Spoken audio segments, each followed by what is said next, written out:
एक प्रश्न और लेता हूँ, फिर आपके सारे प्रश्नों पे धीरे धीरे आता हूँ। अनंत प्रतीक्षा ने एक प्रश्न लिखा है, प्रणाम। चाइल्ड एब्यूज या बच्चों का यौन शोषण हमारे समाज का एक दुखद सच है।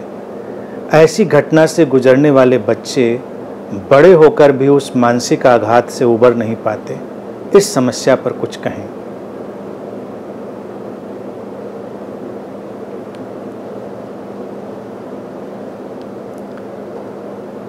निश्चित ही ये हमारे समाज का एक बहुत ही दुखद सच है। समाज का ढांचा ऐसा विकसित किया गया है कि यहाँ तमाम विकृतियाँ चलती हैं। प्रवृत्तियाँ जो हैं वो इंसान को बाध्य कर देती हैं। जैसे तुमने देखा ही नशे की प्रवृत्ति है, तो नशा कोई अच्छी बात तो है नहीं।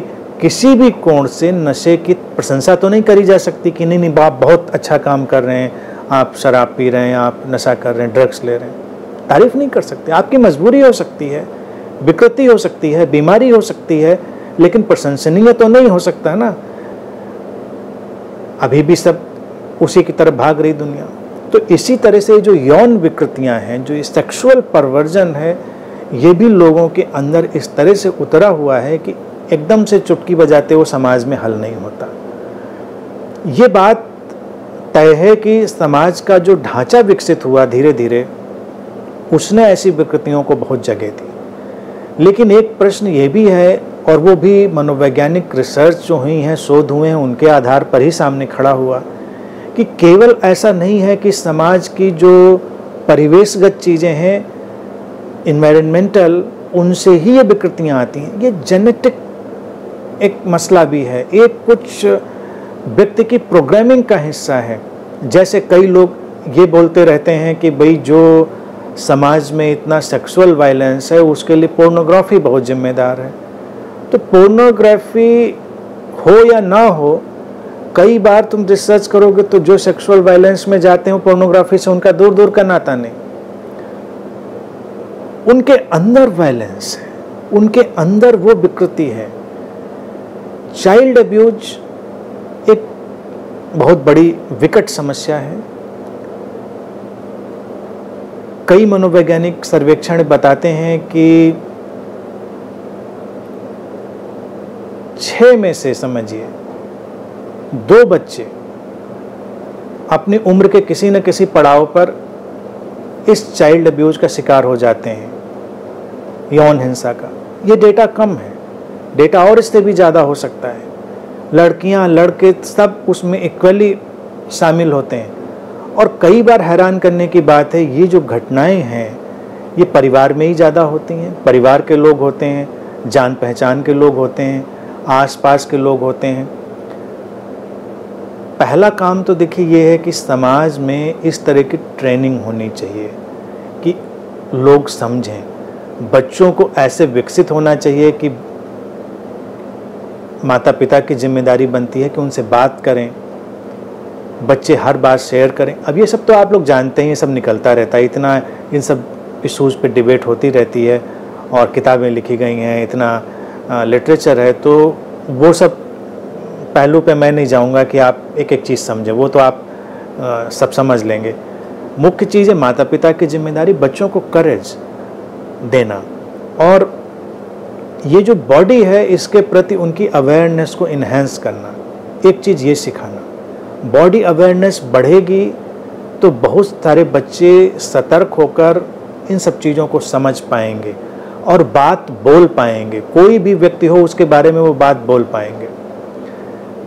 साइकोलॉजिकल थेरेपेटिक बहुत सारी चीज़ें हो सकती हैं जिनका उपयोग कर सकते हैं। नेटफ्लिक्स पर एक मूवी कुछ वक्त हुआ मैंने देखी थी, मराठी में थी हालांकि, लेकिन मराठी लोग इतने मेरे पास आने लगे हैं कि मराठी मुझे अब समझने लगी है, अब समझता मराठी में।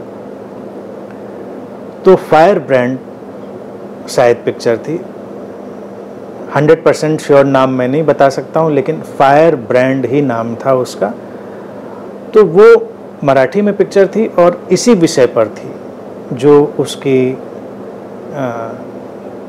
महिला पात्र है बचपन में किसी यौन हिंसा का शिकार होती है और कैसे उसका पारिवारिक जीवन और उसका प्रोफेशनल लाइफ उससे प्रभावित होती है और कैसे एक साइकोलॉजिकल जो वुंड है, घाव है, उसका पीछा करता है और फिर कैसे वो मुक्त होती है। तो उसमें जो थेरेपिस्ट है उसको एक राय देता है, अच्छी राय थी बिल्कुल, उसका उपयोग हो सकता है। वो थेरेपिस्ट उसको राय देता है, लिखो, नरेट करो, अपनी स्टोरी को स्टेप बाय स्टेप लिखो पूरे डिटेल में। पहला तो काम क्या था कि वो जो लड़की उसमें दिखाया वो बात ही नहीं करना चाहती है, वो उस विषय की चर्चा ही नहीं करना चाहती है। तो ज़्यादातर देखिए यही होता है कि ऐसे विषय गुजरें तो जो उसके शिकार लोग हैं वो बात करना नहीं पसंद करते, उनको लगता है फिर वो ट्राउमा उभरेगा, फिर वो पीड़ा उभरेगी।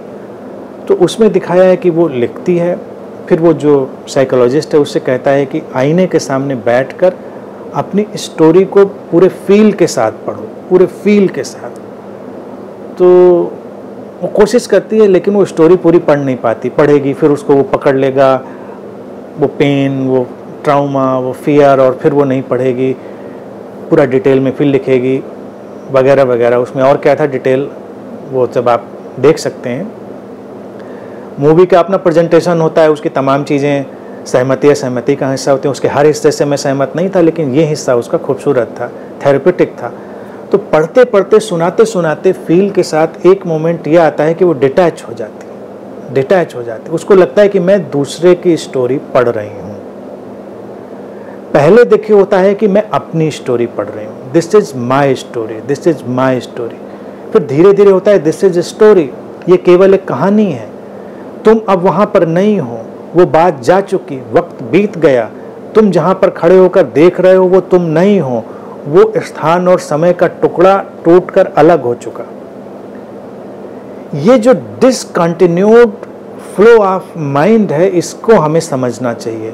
फ्रेम बाय फ्रेम हम उसमें जी रहे होते हैं। तो अतीत में कोई घटना घटी, अच्छी या बुरी, कैसी भी, उससे अपने को डिटैच करना है। डिटैच करना यह है कि स्टोरी, हर व्यक्ति की अपनी पर्सनल स्टोरी होती है, उस पर काम करें।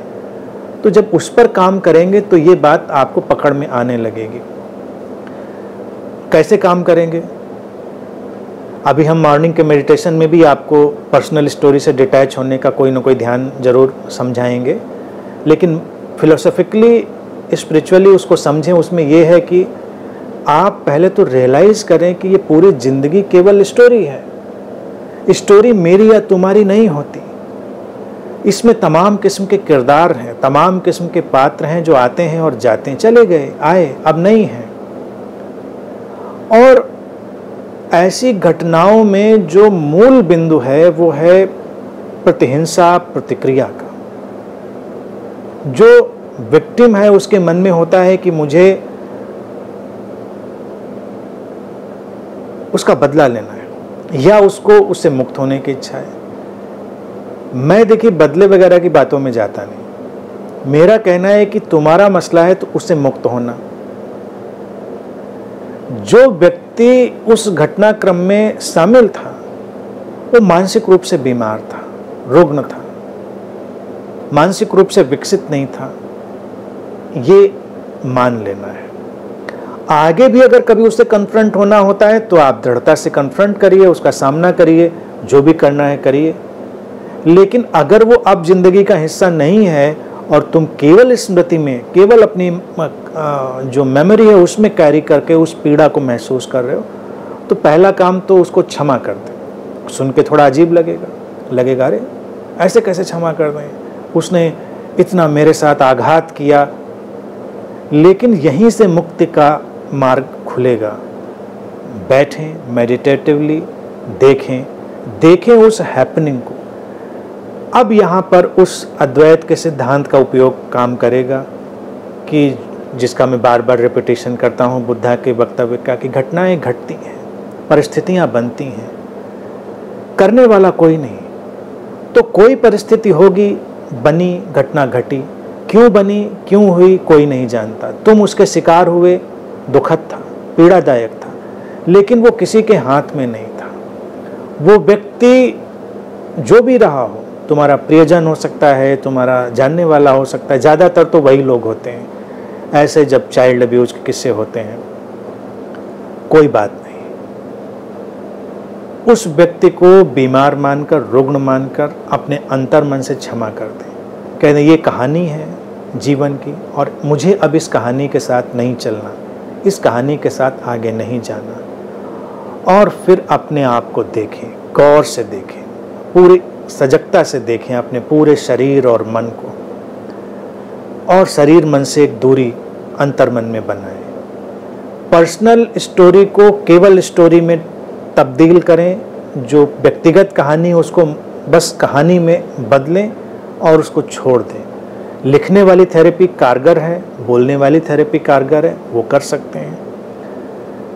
और एक बात ये है कि ये जो गिल्ट, ये पीड़ा जो कई बार आप अपने अंदर कैरी कर लेते हैं, बहुत सारी शारीरिक समस्याएं भी उस वजह से हो सकती हैं। बहुत सारी जो साइकोसोमेटिक डिजीज़ेज हैं, इतना आप अपने ऊपर दबाव ले लेते हैं, किसी दूसरे के अपराध का आप अपने ऊपर बोझ ले लेते हैं, ये सब चीज़। और फिर सेक्सुअल एक्टिविटी चाहे वो वायलेंस की हो, नॉर्मल हो, उसको लेकर जो सामाजिक एटीट्यूड है वो बदलने की बात है। देखिए उनको सामान, एक तो देखिए अपराध अपनी जगह, अपराध तो मैं कहता हूँ कोई तुम्हारा हाथ भी छूता है तुम्हारी अनुमति के बिना तो ये भी अपराध है, तो उसने तुम्हारी फ्रीडम में इनक्रोच किया, वो बात अपनी जगह पर है। लेकिन शरीर के साथ इतनी आसक्ति नहीं बनानी है जो समाज हमको दे देता है कि शरीर अपवित्र हो गया, शरीर के प्रति कोई बहुत अत्याचार हो गया। दुर्घटना है, दुर्घटना है, महज दुर्घटना है, उसको दुर्घटना मानकर छोड़ें। शरीर की जो अलौकिकता है, दिव्यता है, पवित्रता है, वो अक्षुण है। अक्षुण का मतलब वो कभी ख़त्म नहीं होती, डिके नहीं होती, वो दैवीय है, उपहार है, उसको स्वीकार करें। आज तुम हो, जीवन तुमको मिला हुआ है, इसका सम्मान करें। अतीत को ड्रॉप करें, उस व्यक्ति को क्षमा करें, इससे आप उस पीड़ा से मुक्त हो पाएंगे। और बाकी थेरेपेटिक चीज़ों पर काम करें। उस आघात को अपने अंदर नहीं जाने देना है। और तुम बच्चे थे, मान लीजिए तुम उस समय बच्चे थे, तुम कर भी क्या सकते थे, तुम्हारी सोच भी नहीं थी, तुम्हारी समझ भी नहीं थी। जब न तुम्हारे पास समझ थी, न सोच थी, न बचने का उपाय था, तो अपने को भी दोष देना गलत है। कई बच्चे तो अपने को दोष देने में पड़ जाते हैं क्योंकि उनको लगता है शायद मैंने ही कुछ ऐसा किया होगा, शायद नहीं तो ऐसा क्यों होता। उस विचार से अपने को मुक्त कर लें। वो घटना हुई गई। समाज में एक खुला वातावरण बनाएं, परिवारों को सशक्त बनाएं, तो आगे ऐसी घटनाएं रुकेंगी, बहुत सारे बदलाव आएंगे, मैं समझता हूँ। और बच्चे माता पिता से हर बात करें, माता पिता पूरी तरह से खुलें और उनको प्रेरित करें। परिवार का कोई भी व्यक्ति हो, उनके मन में भय नहीं होना चाहिए कि इसके लिए अगर हम बोलेंगे तो हमको क्या कहा जाएगा। तो ये सब वातावरण बनाएं। और एबव ऑल, मुझे सुनने वाले में किसी का भी व्यक्तिगत प्रश्न है तो मेरा प्रेम, मेरा आशीष कि आप उससे मुक्त हों और आगे चलें। जीवन बहुत सुंदर है, उस सुंदरता को खुलने दें। अतीत का जो पन्ना बंद हो चुका, उस पन्ने को विसर्जित कर दें। वर्तमान का ये पन्ना बहुत खूबसूरत है, उसको जिएं।